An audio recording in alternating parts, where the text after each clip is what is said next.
Welcome, everybody, to Learn with Lowell. I'm your host, Lowell. Today, we're joined with Michael Gibson. He is the co-founder and general partner at 1517, which has a fun backstory to where the name comes from. Author of Paper Belt on Fire, which recently came out and will be in the show notes, is a University of Oxford dropout, which is, most people drop out of Harvard in America, so it's kind of nice to have something different around here. You've Yeah. also written for a number of publications, including MIT's Technical Review. Michael, welcome to the show. Hey, thanks for having me, Lowell. How did working with Peter Thiel affect the way that you run 1517? In a practical level, did you like they say great artists steal, so I'm curious what you stole from him. Oh, quite a bit. Yeah. He's a tough man to imitate, but certainly learned just a few principles, especially as it relates to venture investing. The first one would just be like the business model. So there's something known as the power law in venture returns, which means that like any other fund, hedge fund or mutual fund or whatever, it's got a basket of different investments. Unlike some of those other categories, most of the investments fail in a venture fund. Let's say you make 40 investments, something like 38 are going to fail.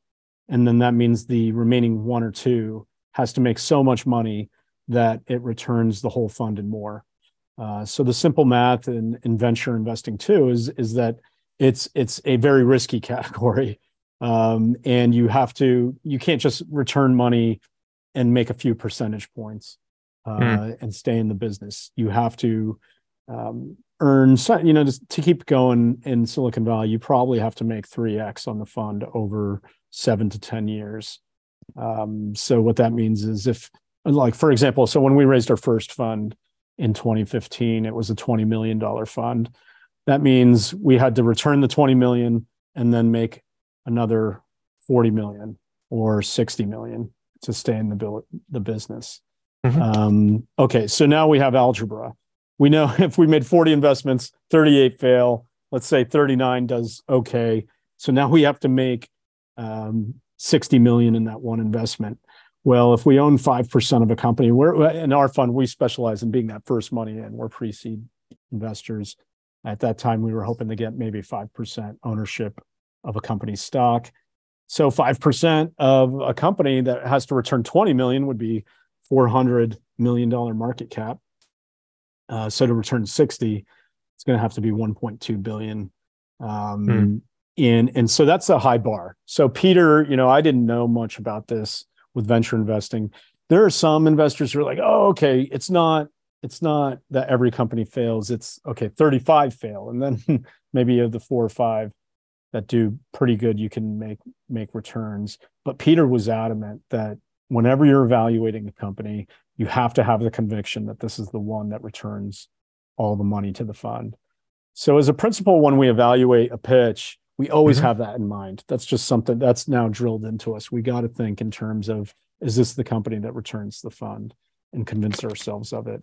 So that's like the business model. I didn't know anything about that. And that definitely came from Peter. And if you Google like Peter Power Law, he actually has talked about it widely.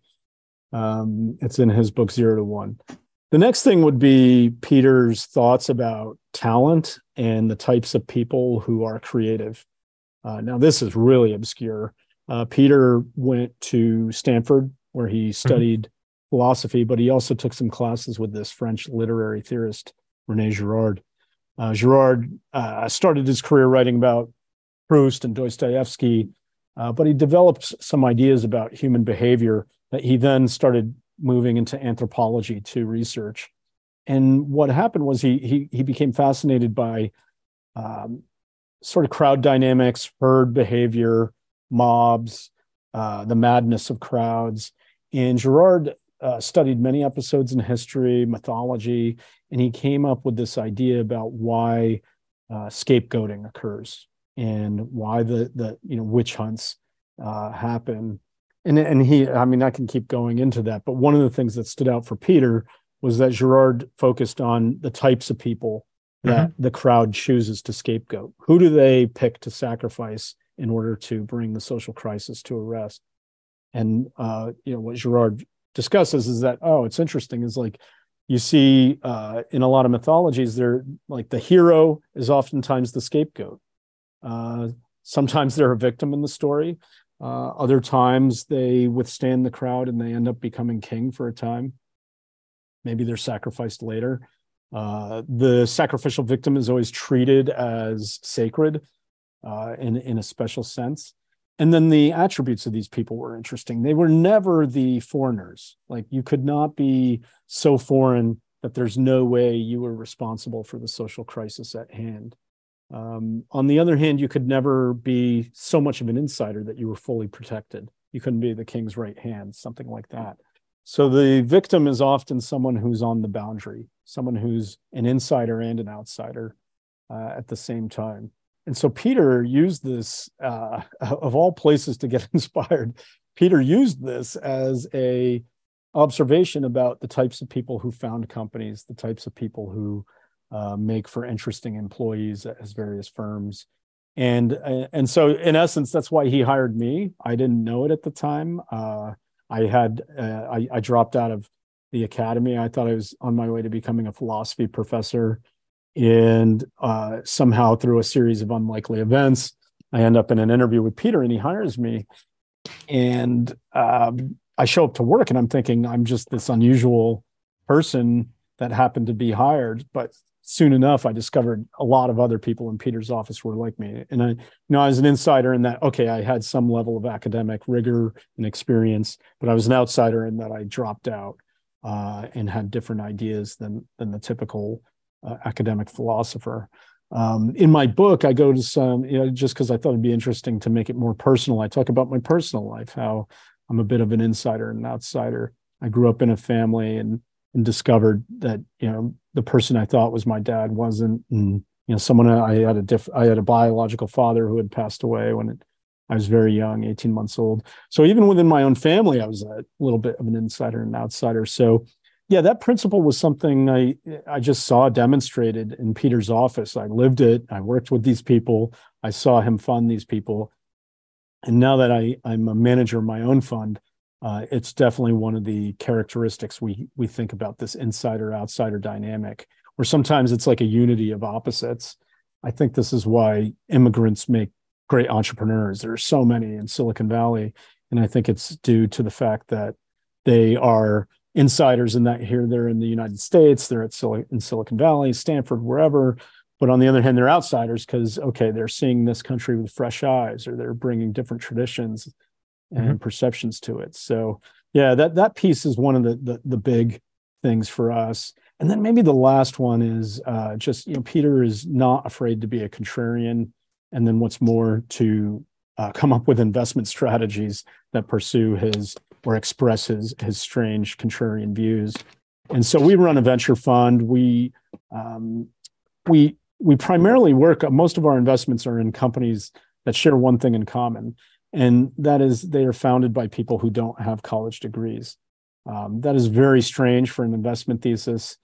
We see ourselves as the venture fund is, in essence, is a vehicle to pursue this educational mission, to show that maybe higher education isn't necessary for success. So I have to give Peter credit for that too. The fact that you could build a finance vehicle to pursue this crazy view about education is pretty strange. So yeah, those three things I'd credit Peter with.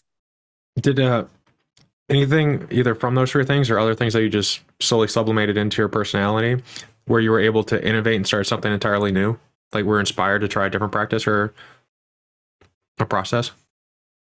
Okay, maybe here's the last thing is like he and again, I thought it was novel when he hired me, but he undervalues experience, meaning he's not, and this I discovered goes back to PayPal.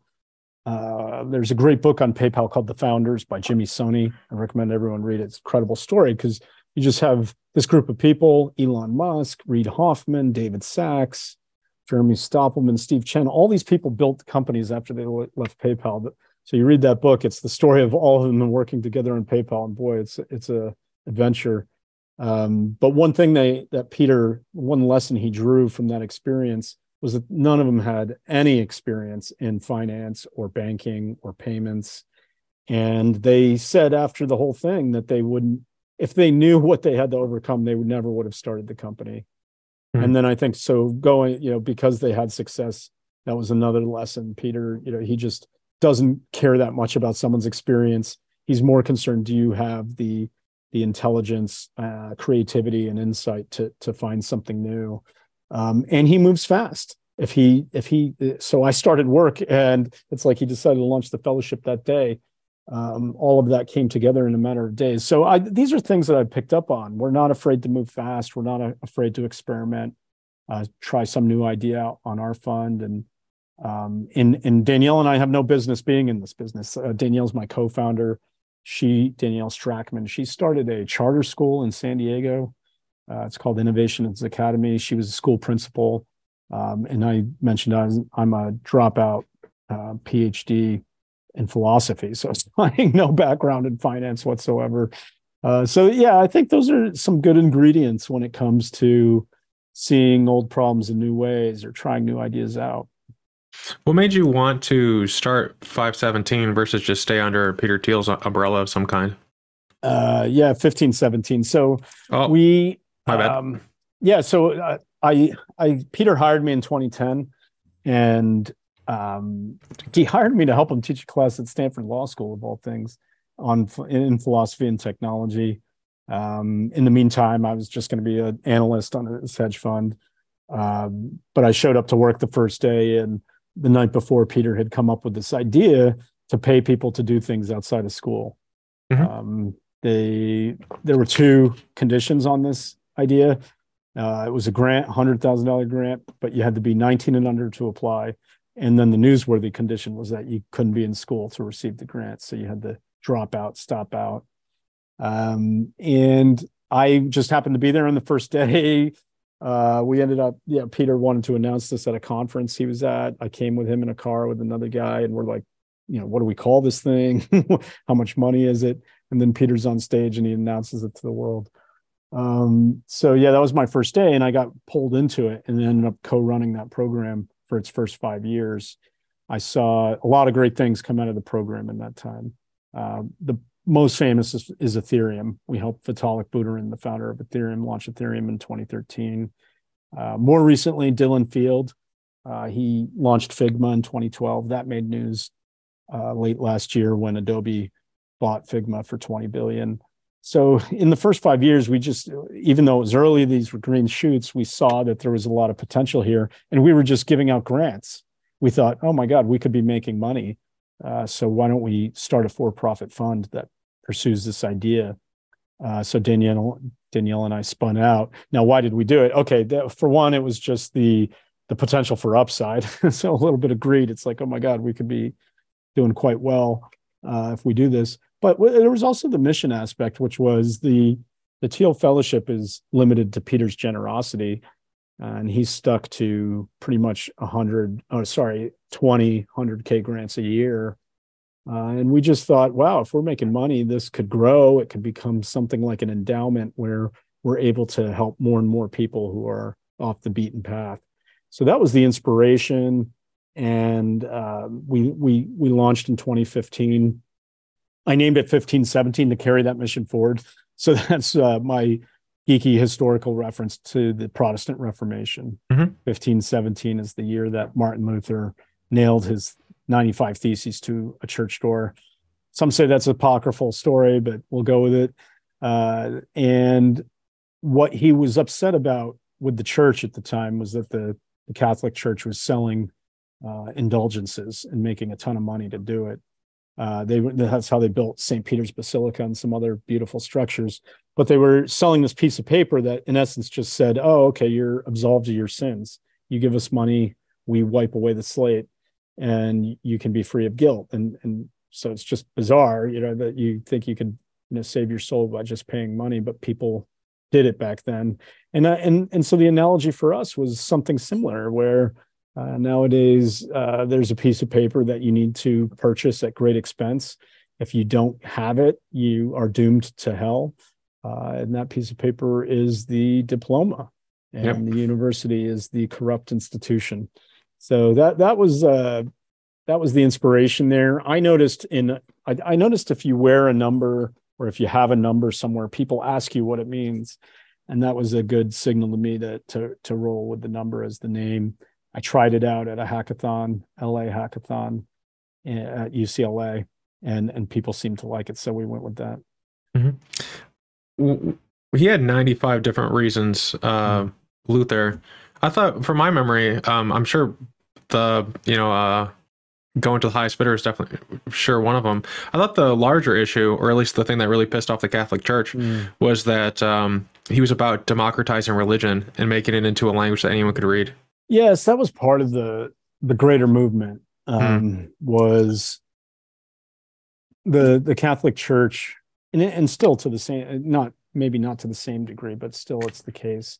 They just have a greater sense of. I am born Catholic, by the way, but I'm not an expert. But there's this idea that there are these intermediaries who have more authority into whether it's grace of God or just the scriptures and how to live by them.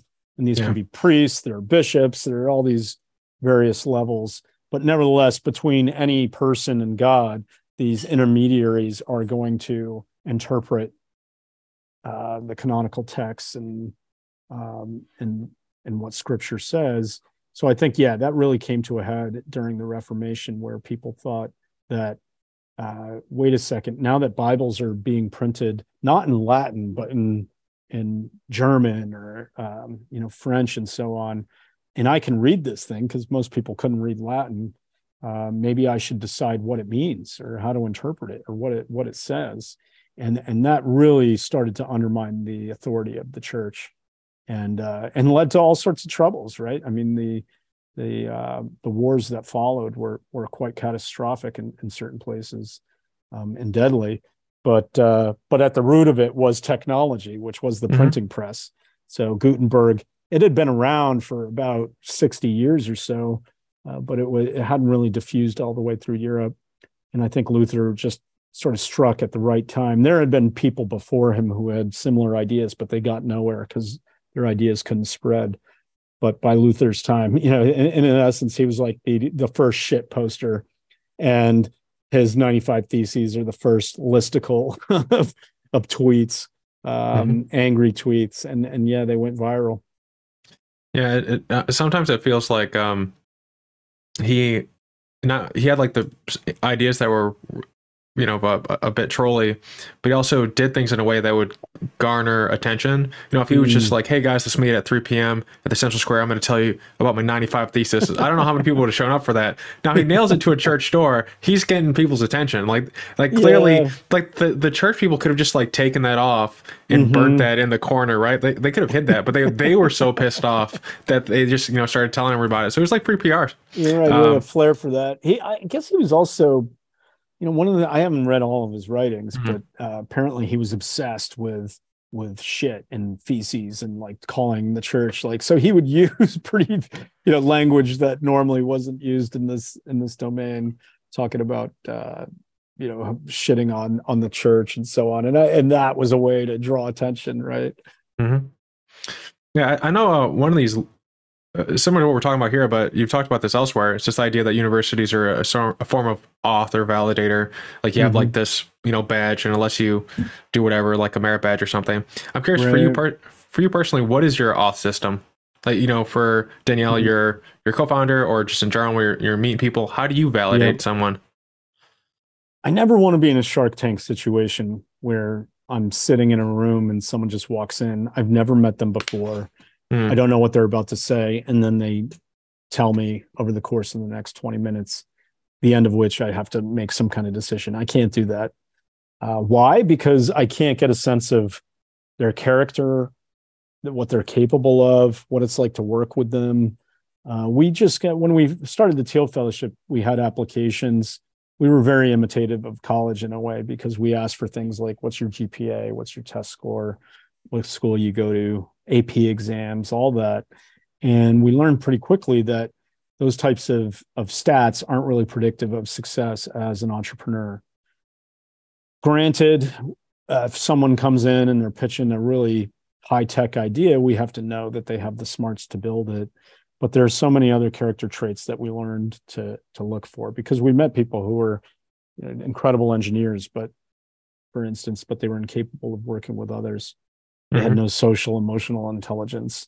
They didn't know how to work with customers and learn from them. They didn't know how to pitch investors and tell a fascinating story about the company. They didn't know how to attract employees or even manage them, or ultimately how to fire people. This requires a different level of different style of intelligence than just, the ability to rotate shapes and add numbers. So we learned, we started to, and the other thing is, like, you can't pick up on this stuff in an application, or just one meeting, having a conversation. So we started doing more outbound stuff where we thought if we could collect more data points over time, then maybe we can start to draw a line that, better defines someone's character, their bias to action, their ability to execute. One thing we pioneered was just 1K grants. We'd meet people at hackathons on the road. They'd tell us, oh, geez, if I just had some money to buy these 4 parts, I could build this prototype, try it out. We learned, oh yeah, let's just kick you $1,000. And we'd keep in touch with them over a couple months. Maybe it works out, maybe it doesn't. But that gives us a sense of what it's like to work with this person. Yeah. And they get the sense of, what we're doing. And so if we have more of that interaction over time, we have a better sense of, okay, do we trust this person to invest in them? And otherwise, it's just a shot in the dark. Now, of course, sometimes it happens. Someone makes a referral to us. We have a pitch meeting and we have to decide in a week or two whether or not to invest. I just don't like being in those situations because it's so hard to evaluate the character. We invest so early that's the main element in our evaluation. I mentioned at the outset that market sizing related to the power law. That's another element. So there are 3 main elements in our evaluation. Number 1 is the team. So it's this analysis of character, trying to surmise people's motivations and commitments. The next thing would be that potential market size. And then the last thing would be the product. That's the least important because it's so early, things are going to change. You're going to learn things from customers. You're going to have to make all sorts of adjustments that we have to know you're the team that's capable of doing that and really navigating that uncertainty. So those 3 elements for us, because we're early, because of our, our style and what we do, we just believe in the team. It's probably like 85% of our decision. Yeah, at the giving people $1,000 grant's really interesting because I think everyone's heard this saying, like, give someone $20, you'll never see them again. And I'm a big fan. I don't do this literally. No one hit me up for $20. I'm not going to give it to you. But I'm a big fan of metaphorically doing that, where it's like someone asks for my help. Yeah, sure. You get $20 worth of my help, and then I'll just see what you do. And I do it all the time. And then it's like, if I give you $20 and then I never hear from you again. All right, well, I know who you are. Good day to you, sir, or madam.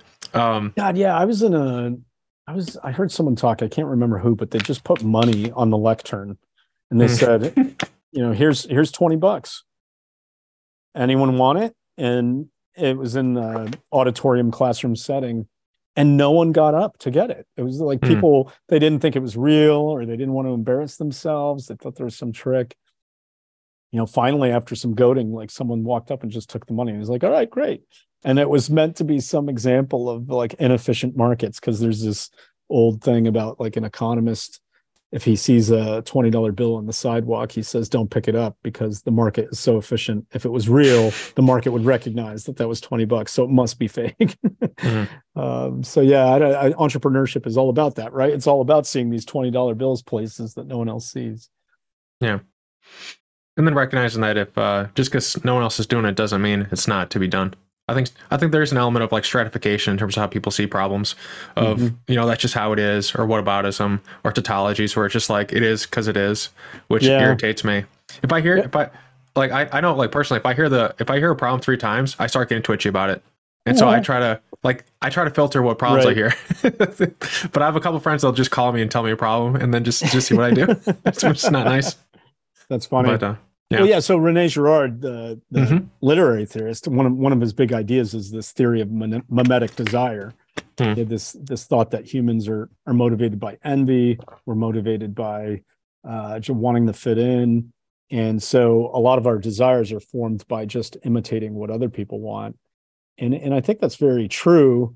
Sometimes you just see fads develop and so on. And it's quite clear that mimesis is at play. But there's another book I'd recommend called, it's a terrible title, called The Secret of Our Success. Hmm.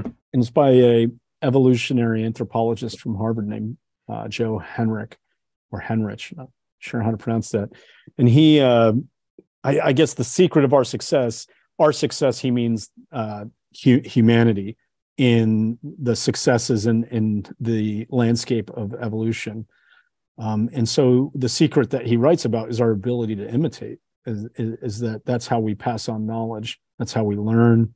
He has some very dramatic examples in the book about very smart people dying in difficult environments. Whereas, the Eskimos, for instance, in the Arctic, it's like they don't have to have knowledge about the Arctic. They just have to know how to survive. And they rely on a lot of traditions that they pass down that they just imitate. That's how they teach the next generation. So I find it's a nice balance.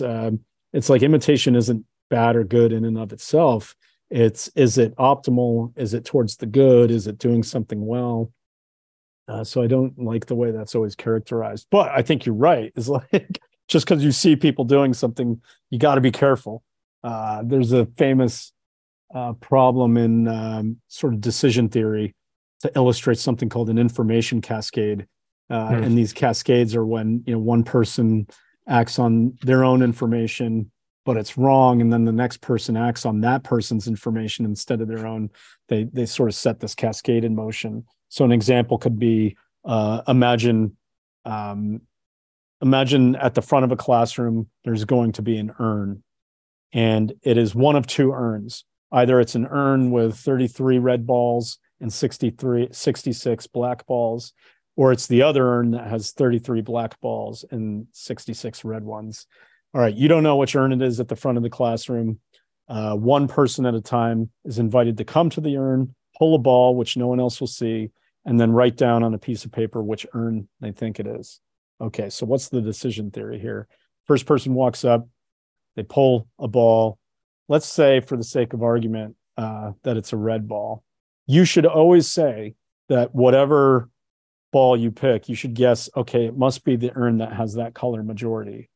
So in this case, it would be the second urn. He's going to write, okay, I think it's urn 2. Next guy comes up. He pulls a red ball too. He puts it down. Second urn. Next guy comes up. He pulls out a black ball. He should write down on the piece of paper that he thinks it's urn 1. But now he's looking down and he sees the two people before him wrote that it was the second urn, majority red. And he might think twice. And let's say he says urn 2. Now all of a sudden we have an information cascade where no matter how many black balls someone pulls, they're going to say, oh, but everyone else thinks it's the second one, right?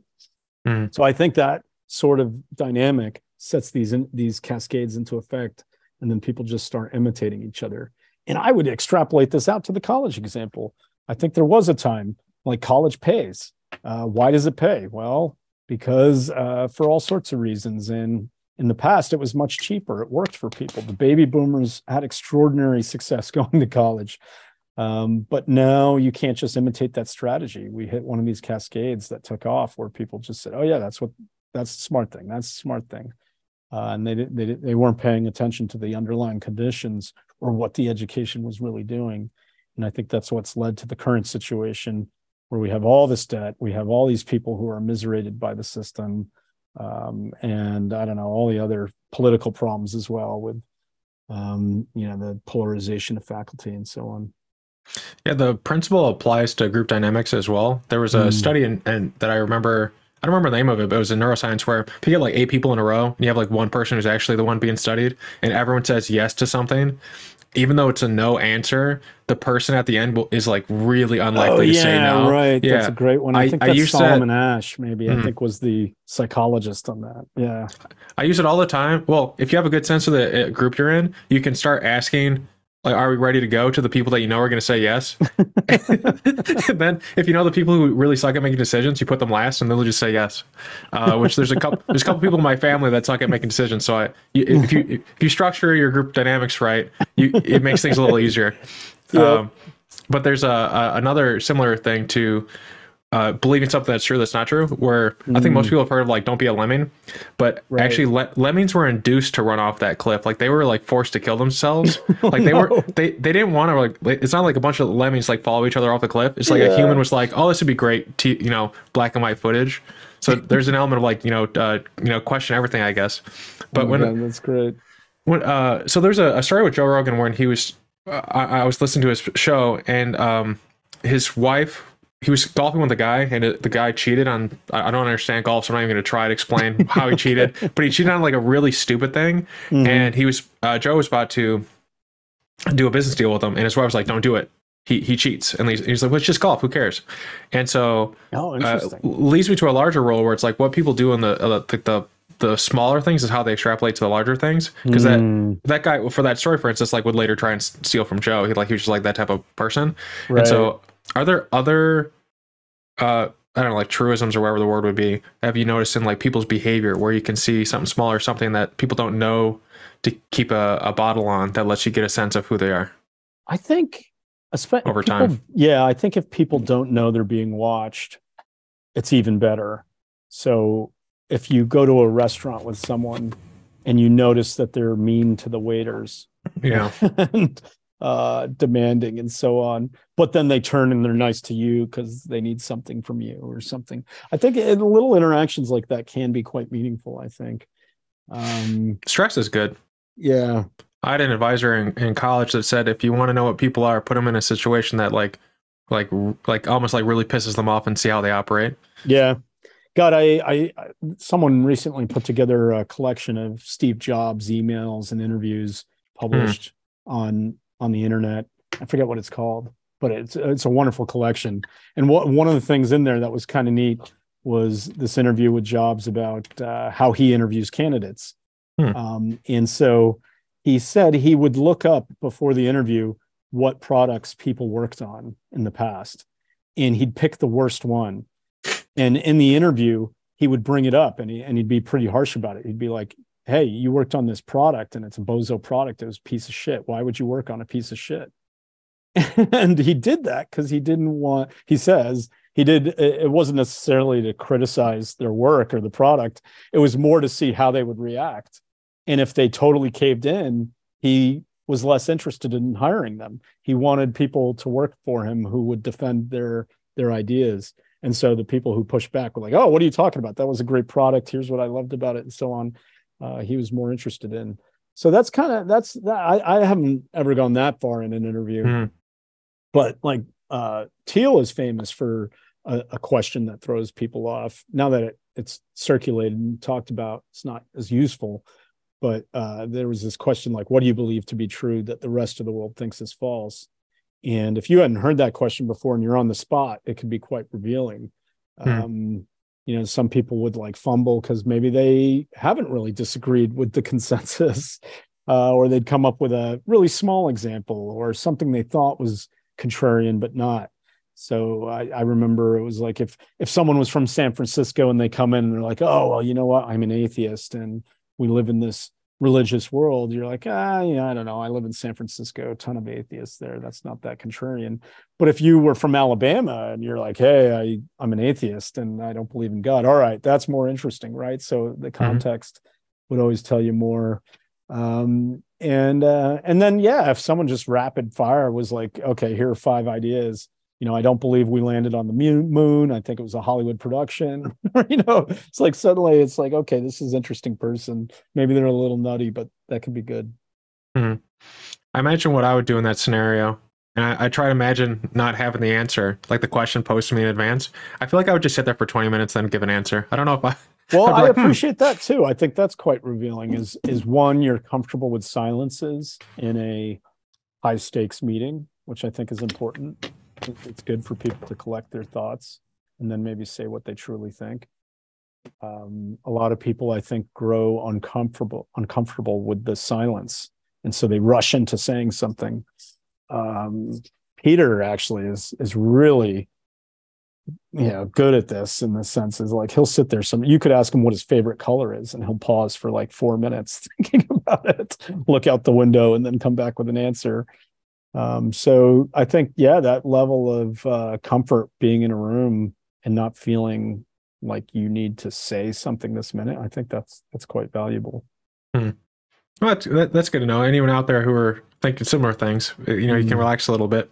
So one thing that I believe you and Peter talk about, I want to find it on my notes. I think this might be more of a you thing, but it's about how, paraphrasing, but you basically say something to the effect of, if you're reading a paper on it, it's already too late. Like, you're not on the cutting edge anymore. Yeah, and the way right. that you stay on the cutting edge is talking to so many people. We've talked about outreach, like $1,000 grants, etc. Yeah. I'm wondering, I think you talked about like weirdo brokers, or maybe that's just how I wrote Yeah, down. that is a word we use. Yeah. Okay, great. So, well, I don't know, some people, my notes of notes, it's like the game of telephone a little bit, but how do you find weirdo brokers? As someone who's like always trying to learn new things, learning with Lowell, this is like, I'm going to take whatever you say. So, but it's like, how do you find these people? Okay, yeah. So that is something I said about, if we've read about it in the newspaper, it's too late. Maybe like a published scientific paper, less too late. And so what I mean by that is, even if if the New York Times is writing about a scientific breakthrough, it's already been discussed in that community for some period of time. There are researchers working on it. Investors have probably combed through it. These newspapers are actually quite late to the scene often. And I noticed, and I get into this in my book due to my personal story and my weird interests, I just learned a lot about spycraft, intelligence gathering.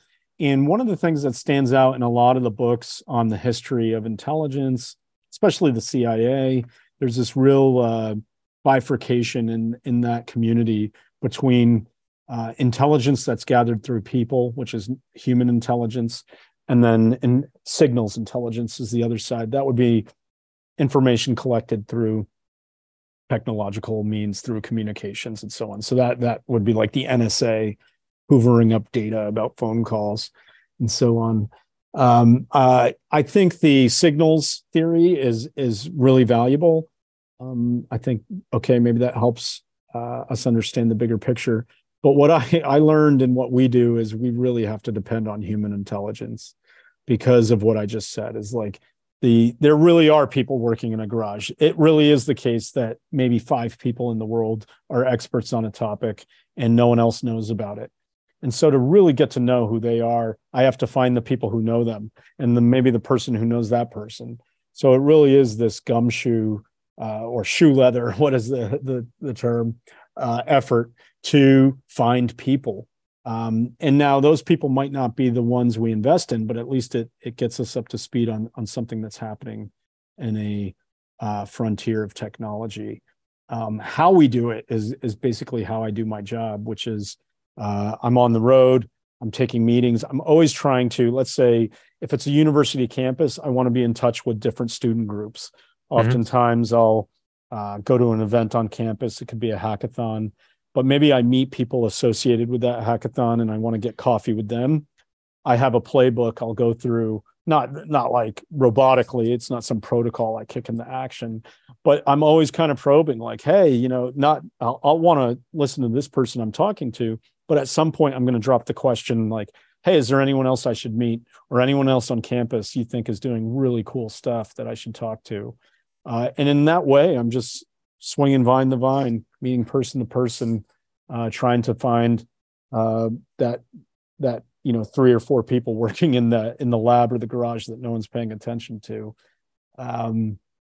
So yeah, I think that's our competitive advantage, is that we're willing to do that.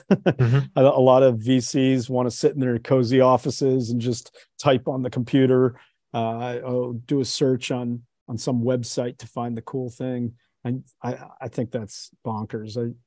Maybe it's good for them, but this is our style. We got to get ahead of the curve and really meet people. Now, the weirdo brokers, what we discovered was that, okay, there are certain people that we meet who are really good at collecting weirdos. They just seem to have a bunch of them in their lives. And I don't know what that archetype is or why that's the case. They just seem to be super connected in their communities, wheeler dealers, editors, organizers. And once you find them, they make all sorts of introductions for you in that world. So yeah, we're always looking for weirdo brokers too, because those are like points of contact who can point us to other people. And in history, one of the recent examples I found was this poet Ezra Pound, who never really produced a substantial masterpiece in poetry on his own. I think he has remarkable writings, and he was an innovator. But what blows me away is that this guy was like a weirdo broker who launched modernism as we know it. It's like he discovered Hemingway, T.S. Eliot, James Joyce. He edited their work. It's like if you went to Paris in the early 1920s and you found Ezra Pound, you found modern literature. So that's the type of person we think of as a weirdo broker. And Pound was pretty weird. Eventually he went nuts, became a fascist, and was thrown in jail. So maybe they're not always the moral exemplars, but it's interesting that these types of people are out there. Yeah, I think it's often said that the line between genius and insane is like people usually ride that. And madness. Yeah. Yeah. There you go. Thank you. I was thinking some of the other fringe benefits of doing it the peer method, because I believe in one of your talks or in one of your something you wrote about was that you don't do top down of like if it's organized by the institution, it's not something you go towards because it's usually not as authentic. That's something, we noticed that on campus, right? If the administrators or the entrepreneurship center, it's always just so top down, adult supervised. It just doesn't draw the more interesting people to it. Yeah. Well, I was thinking that I imagine if people like Elizabeth Holmes, for instance, like she got where she was because she would leverage people up, and up. So if you were going top down, you'd be fooled by her. But if you went from her peer group, they would say, don't go towards Elizabeth Holmes because she sucks.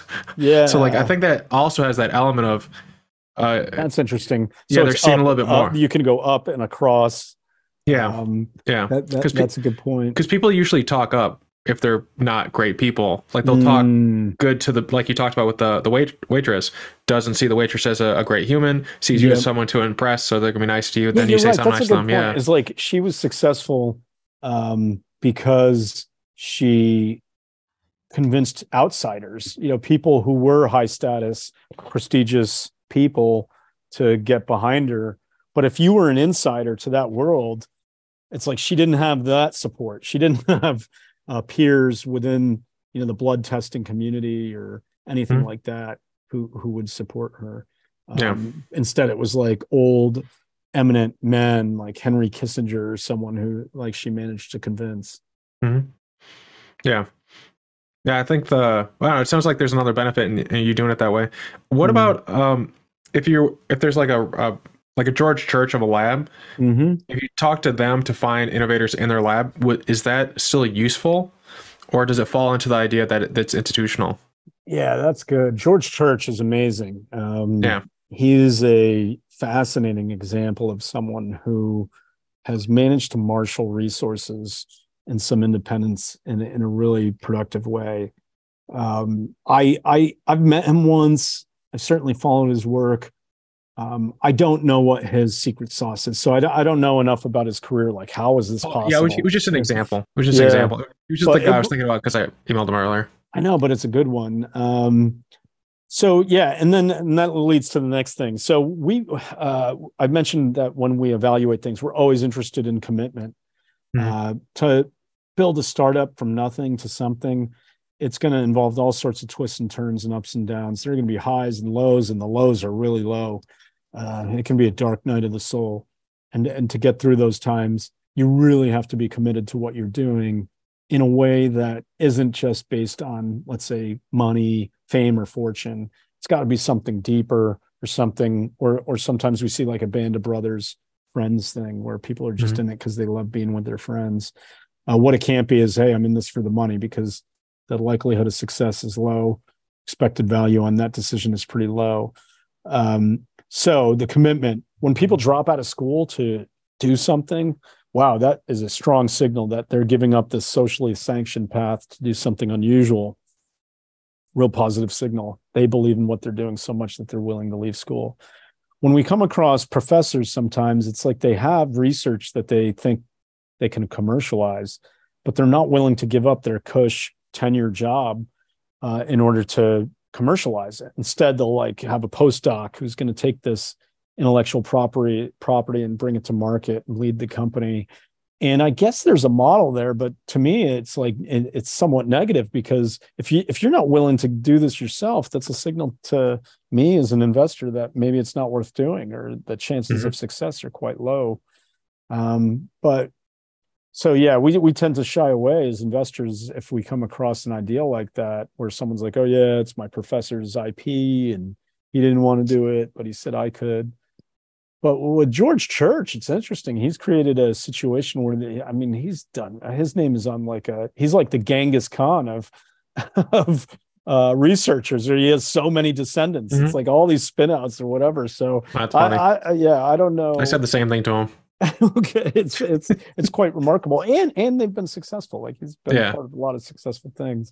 So that's great counterexample to my framework for thinking about this. Yeah, I think George Church, and I don't know if you're familiar with Bob Langer. I think he's over at MIT. Okay, don't know him. Oh, he's great. He's probably like the greatest.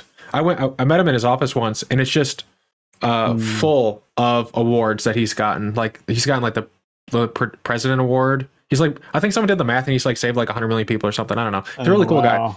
And Robert Langer, Bob Langer, and he when he was first getting started, he would license the IP to people, and then it would die because they didn't care about it. He would try to get Roche involved, right? Yeah. But Roche would care about it just to the point where it didn't seem like it was like more frustration than the potential reward return. And so what he started doing, and I think this is similar to what George was doing, is that he realized that if he didn't do it himself, like no one else was going to care about it the same way. So then he started pulling on stuff, and that had an entire different effect. And I think he's still interesting. Okay. Yeah. I think he has like a really big office. I mean, like lab, like there's a lot of people there. Right. Yeah. The office is like not big actually. I don't think he's there a lot. And it's got like, 2 to 3 inches on all surface taken up by plaques, but wow. He's a really interesting guy. Now, as it happens, we had some of our old Thiel fellows who had no undergraduate degrees. I think there's at least one that went to work for George Church and eventually earned a PhD without having any undergrad degree at all. So I love that he's also willing to think outside the box like that. Yeah, I think it's one of his things where if you have like a really unique idea, and you like similar to you, I think you're using your vehicle that you learned from Peter Thiel to help people make change. He learned from his PhD, which he never really thought he'd ever get a PhD. If you ever read the book Wooly, you get to get a little biography on. Yeah, it's being made into it. It's pretty good. It's like our version, the modern version of Jurassic Park, in terms of the woolly mammoth being brought back to life. Yeah. Other than reading and talking to people, are there with the new AI tools like ChatGPT, etc., that you can think of, are you using any tools to stay on the cutting edge? I'm thinking specifically of this example of Teddy Roosevelt, where before he would meet someone, he would read everything he could on that subject, so then he could have a really informed conversation on them. Interesting. But I haven't used ChatGPT or any LLM yet for research purposes. I feel like I need to, just because I want to get a sense of what the tool is like and what it's for. I follow the blogger Tyler Cowen, the economist, writes Marginal Revolution. And he says he's now reading with ChatGPT up in front of him, especially if it's like a nonfiction research book. And he'll query things that he's reading about in the book. And he says this is like creates a much richer, more informationally rich experience.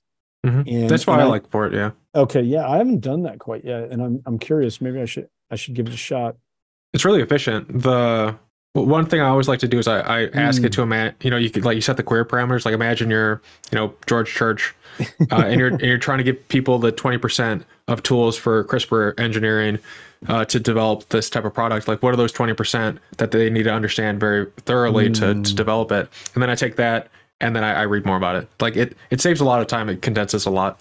And then I can just read about 4 or 5 things and get like the 80%. I forget it's like a different type of power law. I forget the name for it. It's like, I think it's P something, but the 20%. Oh, the Piotr rule. It's P something where it's like 20% of actions have 80% of results. Oh, Pareto. Thank you. The P was there, which is funny enough. Twitter, I think, I think Elon did a similar thing with firing because he's down to 20%. So Oh, he yeah, laid off 80. right. So I wonder if there's like either he did that it accidentally worked out that way, or if he Yeah. deliberately did it knowing it would work out that way.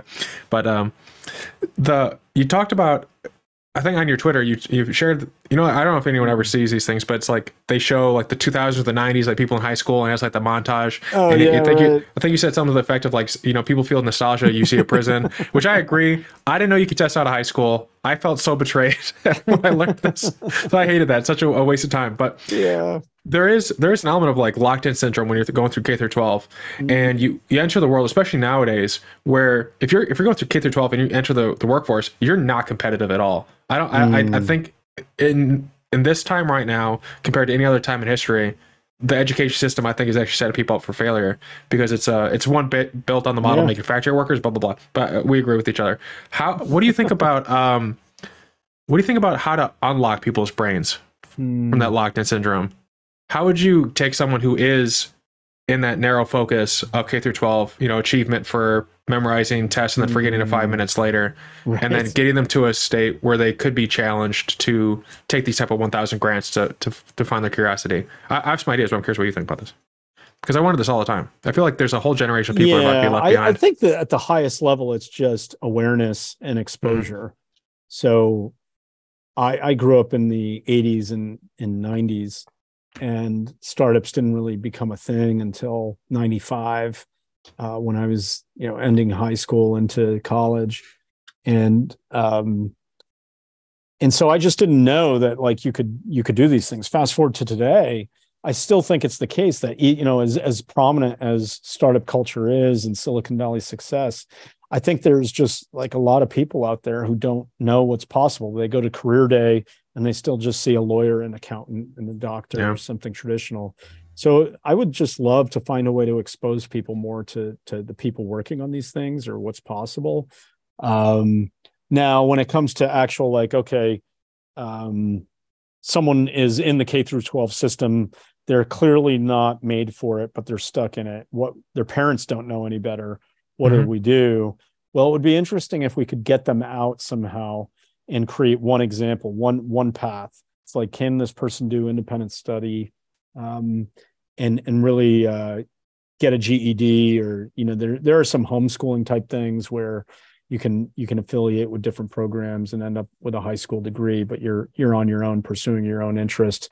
Waldorf schools are like that a little bit, and Sudbury, especially schools. These are all schools like that. They're out there. But if we get people on those paths and there are more examples of them, then the other person on the margin is more likely to do it. The question is like how you get started. Now, here's the thing: is like, I think education is hard. I think learning is difficult. It's really it requires discipline and hard work. There's no two ways about it. So unless someone's really interested in the subject, it's going to be hard to get them to do it on their own. We're going to be, I don't know when this happens, but it could be 5 years, it could be 10 years. At some point, the LLM stuff is going to reach the ability, it's going to be the greatest tutor in the world. Yeah. Sense of, it can communicate information to you, it can quiz you, it can probe you, it can offer resources and so on. At that point, I don't know what happens to K through 12 or even higher ed, because now all of a sudden I have Aristotle in my pocket or on my laptop, and I should be able to learn anything when we define learning as improving performance along some dimension. That doesn't include, I guess not in the same way as like social interactions, working as a team, that kind of stuff, playing. So when that happens, what does teaching become? I don't know. Maybe it becomes more like coaching, because now it's like, okay, we need to motivate someone to get them to interact with their AI tutor, and then move on their edge of competence towards more complex, more difficult subjects and challenges and so on. So I don't know what that takeoff looks like, but I think in the next few years, we're going to start to see more and more people who are fed up with the industrial K through 12 system, where they're just learning way more on their own because they're naturally curious, and their AI tutor is just fueling that, leading them to the next thing one after another. That really excites me. Yeah, I think the the the framework that you've talked about in a previous interview of apprenticeships coming back, I think that might be the model, because there's a book, I think it's right there, Walter Isaacson's Ben Franklin, one of my favorite books. I've read pretty much every book on Ben Franklin. He's my hero. But when he was a kid, his dad was like, crap, Ben Franklin's gonna run off to sea because that's what his brother did, and Ben Franklin always has a love for the sea. Yeah. And so what he did is he took him to a bunch of different potential apprenticeships, and he just watched Franklin and how he would interact with them. It's like, is there any element of curiosity, excitement? Yeah. So I could see there's an element of like, you get to expose people to a bunch of different options, and then you have the AI that can personalize the learning to match what you're strong and weak against, and then give you the personalized care to like get over different humps. Yeah. So it orients you towards, you get that natural motivation because there's something about this. I don't know what it is. It's like math or history or whatever, but you gravitate towards it, and then your natural energy is going to propel you to overcome the difficulties of learning. I love that. Yeah, it'd be interesting if with all this technology we go back 300 years in terms of how we do education. Yeah, I think the future is the past in education. Yeah. There are some like one of the most famous studies is called Bloom's 2 sigma problem. This researcher, Benjamin Bloom, was a psychologist in education, and he looked at different learning techniques and methods of instruction and so on. And by far the most impressive way to instruct people is one-on-one tutoring. It's like 2 standard deviations better than even small group settings. And so the challenge is like, you can't scale that. It's like a tutor for every child in the world is crazy if we're thinking about matching one-to-one people. But hey, with AI on the laptop, maybe that changes. And I'd love to see, people really turn on the afterburner. Yeah, I think it feels like it's not too far off, especially with like, I've been playing with a lot with ChatGPT, and I've been looking at some of the open source models as well, just for fun. Yeah.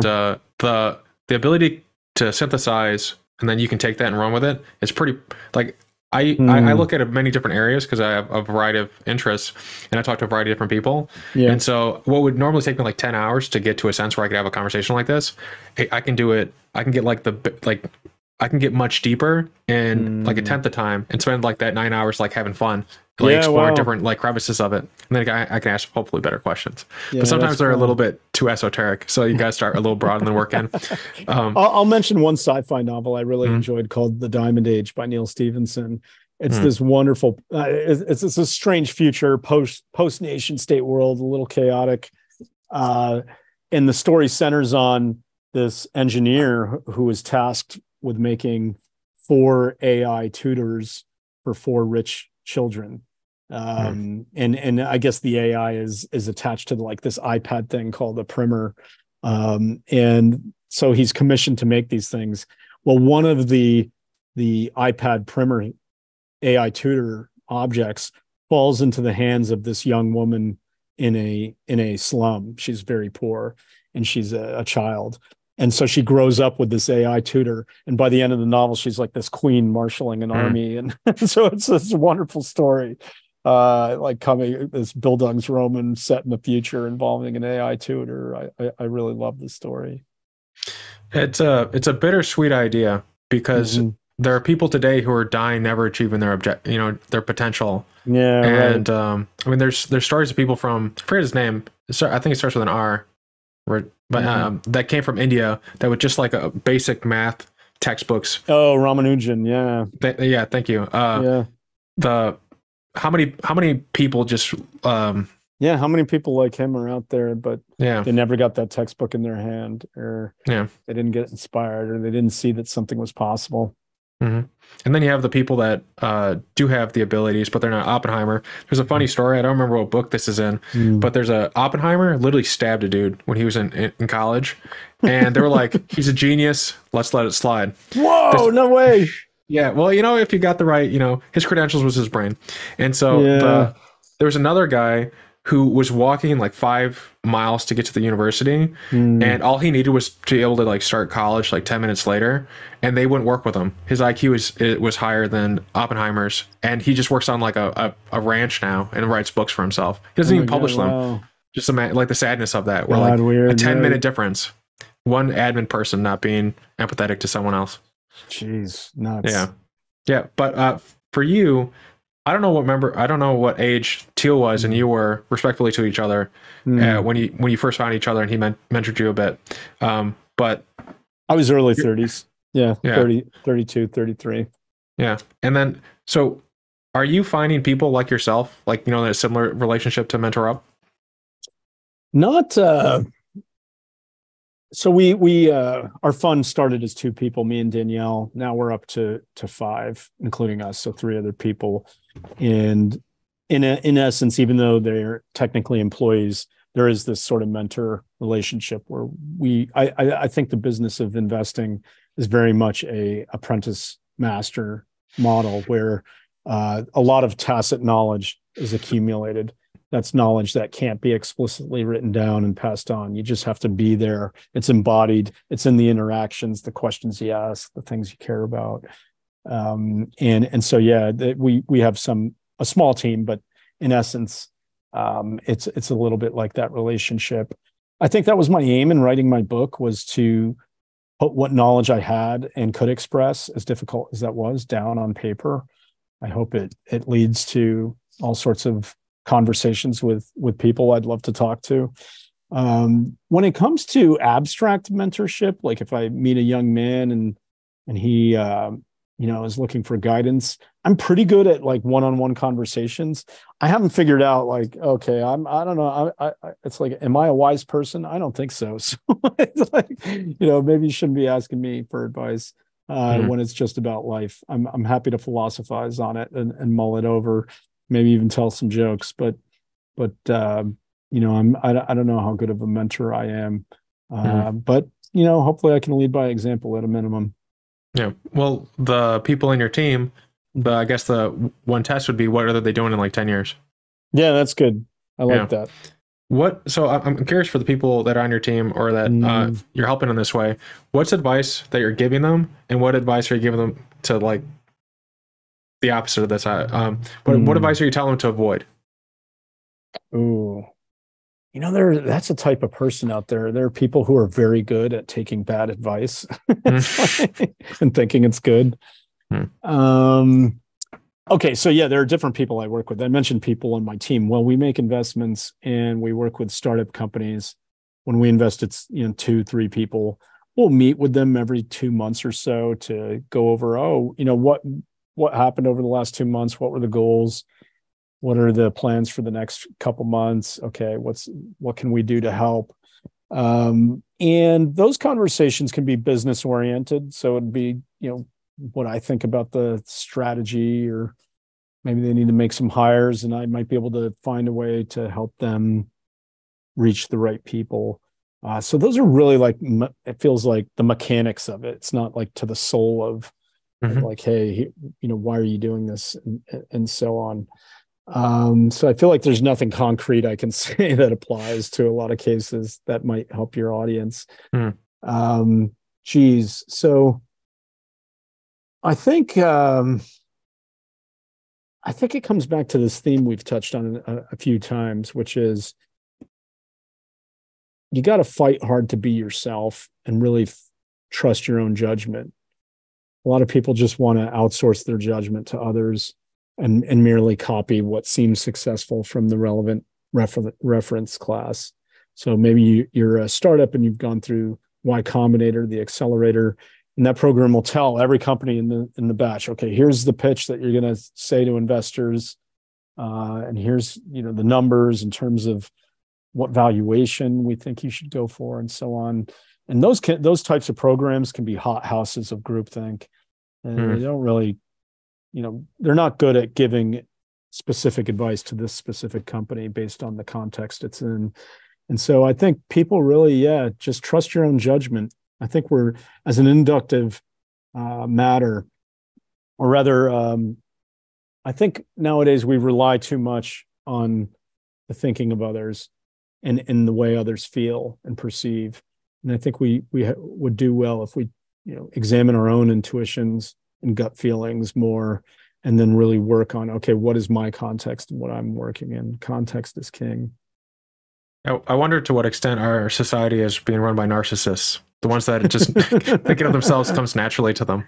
Yeah, you're right. And another thing Peter said a few years ago that I think has some truth to it is he thought that the people who are on the autism spectrum, let's say, he thinks that they are actually quite successful entrepreneurs because they're less susceptible to these social influences than the typical person.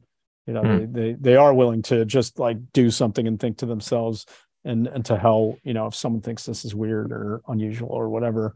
And I think there's some truth to that. I heard the story of a high-level CEO who, when he would get a pitch that he was actually going to consider, he would say, write it down. He would just he'd have him write it down, because verbally everyone's like people are razor sharp in terms of being able to manipulate you, but writing it down, you can just like pull it apart much easier. Yeah, that's very true. Sometimes I like to try to pitch a company back to someone. It's like, you pitch me your idea, and if I think I understand it, I should be able to pitch it back to you. And that's often a good way to clarify thinking on things. There's a book called The Alchemist, where in that book, there was a man who wanted to find happiness for his kid. So he sent him to this wise guy. And just the idea that he was a wise guy. But he had it's like Marlon Brando and The Godfather. Yeah, that's what I pictured. It's like, I don't think that's what what he intended, but now I'm picturing that. But so he told the kid to, like, I think he filled up a spoon with milk or something, and he had the kid hold it. And he said, go look around the castle and look at all the beautiful stuff, but don't spill any. And so the kid went through the rest of the day, and he asked him at the end, like, what'd you think of the castle? And he said, I don't know, I was too focused on the spoon. Wow. Yeah, it's like, if you're too, there's many different meanings to this. Love but as someone with pardon? Yeah, I love that. That's a nice little story there. Yeah. Well, someone with a philosophy background, I read Aristotle and Plato in my free time, but I'm not like, big on these things. How do you have schemas like that you think about as you navigate life? But there's some that I've heard about where, like, people just take like the next step, focus on the moment, like meditation, all these different things. But are there, do you have a philosophy of life and parables like this that you think about often to help reinforce your philosophy? I think we're always, I think we're storytelling animals. So I tend to think things are good if you can tell a story about it. And it's exciting. That's generally a sense that maybe you're doing something that's fun if you're telling stories about it. So that in and of itself can be a pretty good heuristic. I don't have a systematic philosophy, if by that you mean like a theory of knowledge, ethic that I am fully confident in as the truth of ethics and so on.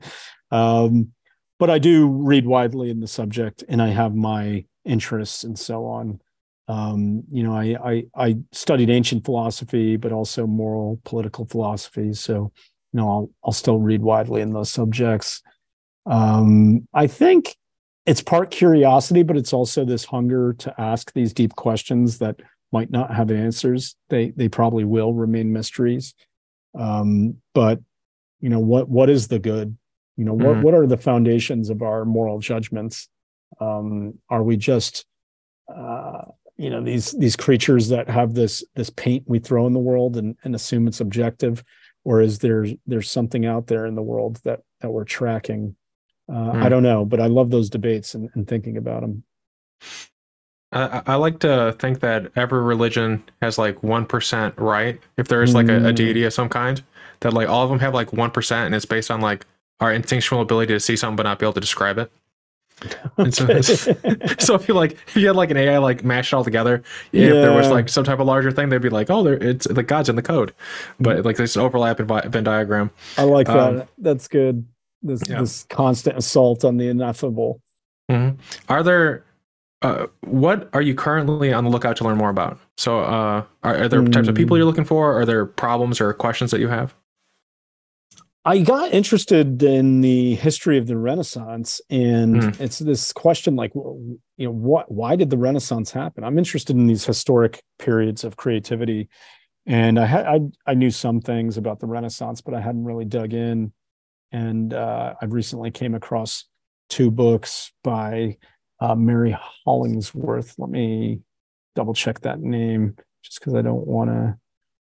I can't find it right away, but she has some books where she's a historian who studied not only the Medici, but all these other princes and dukes and so on. And so just learning about that time period, I love learning more about these episodes in history where we see a flourishing of some kind, whether it's the arts or science. It's always a place, it's always a time. There's always a birth, a rise, and a fall. And I'm just curious about trying to get a handle of those dynamics better. I wonder if there's like key reasons why the fall happens. And if I think some people wonder, is our technological ability now going to sustain us to have either a more gradual fall if we like hit over the curve, or if we'll just keep growing up like a hockey puck? But like the yeast in a petri dish that's given too much sugar, eventually it spikes back down and dies. It normalizes the population. Well, it could be the greatest bubble of all time, Western civilization. Yeah, it just keeps going. I mean, functionally, if it lasts for like, another 250 years, like what do we care? Like, it's out of our hands. But you referenced a number of books. Are there some in particular, other than what you've mentioned so far? This is usually just a tentpole question I ask. Yeah. But what are some books you recommend? Oh man, just out of nowhere. I need a good set of books I can recommend people like this. It could be something like poetry. One of my favorite poets is T.S. Eliot. I love his collection, The Four Quartets.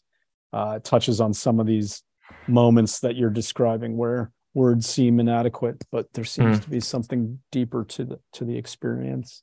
You haven't gotten too deep into poetry, so that'll be interesting. Yeah. Let's see. That's a book I give to people that as like, hey, this is a gift. Four Quartets. Yeah, The Four Quartets by T.S. Eliot. What's a book though that I think everyone should read? That's fascinating. 0 to 1, and then a new book called. Paper Belts on Fire. Give that. Thank you. Sorry. Yeah. I'm trying to think of something unusual that I came across that was quite good recently. Yeah, nothing that stands out. I'm a sucker for spy novels, so I highly recommend A Night in Paris. Long Night in Paris is great. That's a recent one that came out about Israeli intelligence operating in Paris. There's a series by a man named Jason Matthews. He's a former CIA agent. There was a movie made. It's terrible. Stay away. But the novel, the 3-book series he wrote, Red Sparrow, is just awesome. So I recommend those. There's a book from someone who came on the show that I'm recommending to everybody, but to you in particular, that I thought you'd enjoy. It's called Breaking All the Rules by Jim Control. He helped set up SpaceX and stuff, but in the book, he gets locked up by the Russians. What? They think many things. I won't spoil it. Okay. I honestly don't know why he would ever go to Russia. I wonder why he ever goes to Russia. Rules. Okay. Yeah, Jim Control. It just came out like a couple of weeks ago. Okay, wow, this looks great. Yep. Yeah. It's pretty interesting because you get to see the whole like new space age from his eyes, and you got to see so much of it. You get to hear about like Elon Musk versus who's the bald guy, Jeff Bezos. Okay, cool. And what was the difference between the two of them? Because ultimately the thing that set Elon, like the talent that they were able to like pull was one of the differentiators, other than just like the fact that like Elon was going to be full time on it and Jeff Bezos was just funding it from his like pocket lint. But there's a lot of stuff in there to learn. Yeah, this looks awesome. Yeah, I'll definitely check it out. And then are there startup verticals that you haven't? That you're on, like, is there like it sounds like you're very agnostic, so there's not anyone you're looking for in particular. Yeah, we say who over what. It's like I got to meet someone who's at the cutting edge, because if it's in a newspaper, if I'm following a trend, if I just suddenly said, I'm going to find the best ChatGPT competitor or LLM, I think I'm way behind. I'm not an expert in that. I think I got to meet people who are at the cutting edge on something, and then they're going to bring it to me. So yeah, we tend to be agnostic on that. Now, that said, I think there are important problems that will remain problems and important no matter until someone solves them. So that could be, cure for cancer, slowing down brain or reversing brain degeneration, energy creation, transportation. All these big categories are really important. And I think, if you just dive into like why fusion energy hasn't come about yet, there are like so many unsolved problems. If you solved one of them, you'd win a Nobel Prize. So if anyone's out there working on those things or interested in it, I love talking to people about that. And is there a good way to, part one, stay up to date, and part two, what's the best way to get to letting you know if they have a good idea? Well, anyone can reach out to me. I have the poet William Blake as a handle on Twitter, William_Blake. You could DM me or just tag me there. But if people want to pitch an idea, they're working on something, go to our website. We have a contact form that you submit on that, describe what you're doing and so on. It goes to me, Danielle, Zach, Nick, the other team members. We're always looking through those. We meet a lot of people who just come inbound that way. And then where do you stay up to date on stuff? That is a art in itself. I feel like, and maybe ChatGPT is one of these emerging methods where it'll be able to tell you what's going on in this field of science. And then it'll tell you like the top 5 papers published in that field. For me, I look every so often. I will read newspapers. I will buy magazines and books. I will listen to podcasts. I'm constantly just, learning things, listening to things, reading things.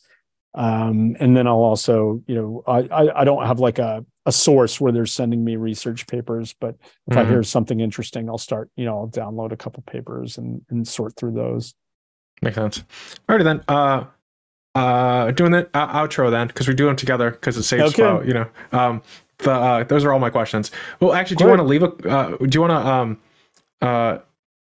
do you want to ask a question of the people listening in terms of like what like a question that you have that's unanswered that maybe someone can answer for you? That's usually when I ask people, but then it's like it's really hard to answer. So it's like the Peter Thiel, like what's something that's contrarian.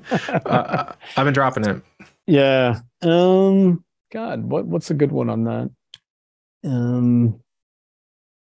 I'd love to. Yeah. If I don't know a good resource on this, but I wish there was a resource that would and there are certain wiki pages tied to specific subjects, but I'd love a place where it was like, okay, here are the top 5 unsolved problems in these different scientific and technological fields. And I don't know what the resource is out there. So if anyone has any information on that, or if they're building one and there's a way where it's like, oh, okay, I'm not a plasma physicist, but I want to learn about what are the top 5 unsolved problems in physics related to fusion. This is the place to go. It'll give me the resources to get up to speed on things, point my way. I'd love to see that. And please put that in the comments or email me and I'll email it to Michael. Because I want that as well. I am constantly trying to learn new things. It's very hard to learn. There's so many false our education system is the opposite. It tends to be scaffolded where it's like, oh, you got to learn Newton. And then once you learn Newton, maybe you'll be ready for Einstein. Once you do that, quantum mechanics is like it takes 10 years before you're like at the cutting edge. It would be cool if we reverse that. It's like, hey, I'm a beginner, but I want to know, what's unsolved right now. What do we not know? Yeah, especially with ChatGPTs and others' ability to translate into the whatever writing grade level that you're at. So you can just like give it a paragraph saying this is what I read at. This is what I'm comfortable with. Translate this paper into that type of language. That's the shallow end of the pool. I'm going to wade into the deep. But I do want to thank everyone for listening so far and for leaving great comments. Like, it's really nice to hear from everybody. And I want to thank you, Michael, for being on the show and for encouraging everyone to stay curious. And I hope everyone checks out your book as well. But I just really want to, one person in particular to say thank you is to you for being on the show. Okay. Thanks, Lowell. It was an awesome conversation. Thanks for having me.